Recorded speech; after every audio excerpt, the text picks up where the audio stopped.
ത്രിയേക ദൈവത്തിന് സ്തുതി. മരിയൻ യാത്ര സീസൺ 3 എപ്പിസോഡ് 21.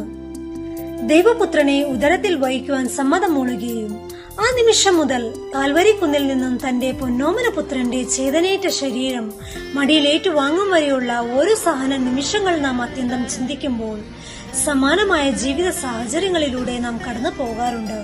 അവിടെ നമുക്ക് ആശ്വാസമാകുന്നത് പരിശുദ്ധ ദൈവമാതാവാണ്. പരിശുദ്ധ ദൈവമാതാവ് കടന്നുപോയ സഹന നിമിഷങ്ങൾ നമ്മുടെ ജീവിത സഹനങ്ങളിൽ നമുക്ക് ആശ്വാസമാകുന്നു. നമ്മുടെ കുടുംബ സാഹചര്യങ്ങളിൽ ഉത്തരവാദിത്വ നിറവേറ്റലിന്റെ പേരിൽ നാം നേരിടേണ്ടി വരുന്ന ചെറിയ വെല്ലുവിളികൾ, കുടുംബങ്ങളും ബന്ധങ്ങളും നമ്മെ ദൂഷിക്കുമ്പോൾ അവിടെ നമുക്ക് ആശ്വാസമാകുന്നത് ജെറുസലേം ദേവാലയത്തിൽ വെച്ച് യേശുവിനെ കാണാതായപ്പോൾ പലരും മാതാവിനെ നിന്ദിക്കുമ്പോഴും പരിശുദ്ധ മാതാവ് ഉറച്ചു നിന്ന നിലപാടാണ്.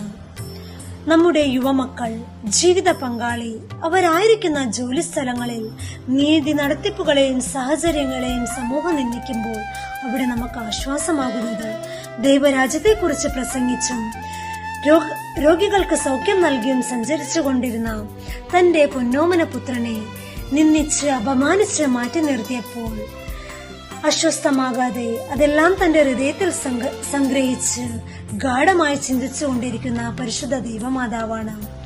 ജീവിതത്തിന്റെ വ്യഗ്രതയിലും അസമാധാനം നിറഞ്ഞ വഴികളിലൂടെ നാം സഞ്ചരിച്ചു ഇനി ജീവിതമില്ല, മരണമാണ് എനിക്കുള്ള വഴി എന്ന് ഓർത്ത് സങ്കടപ്പെട്ടിരിക്കുമ്പോൾ അവിടെ നമുക്ക് ആശ്വാസമാകുന്നത് ഈ ലോകത്തിന്റെ രക്ഷയ്ക്ക് വേണ്ടി തന്റെ ഏകജാതനെ വിട്ടുകൊടുത്തിട്ടും ഈ ലോകം അവനെ പിച്ചു ചീന്തി മുൾക്കിരീടം ധരിപ്പിച്ച് കുരിശിലേറ്റിക്കൊന്ന ഈ ദാരുണ സംഭവത്തിന് സാക്ഷിയായി നിന്നുകൊണ്ട് നമ്മുടെ എല്ലാം അമ്മയായി മാറിയ പരിശുദ്ധ ദൈവമാതാവാണ്.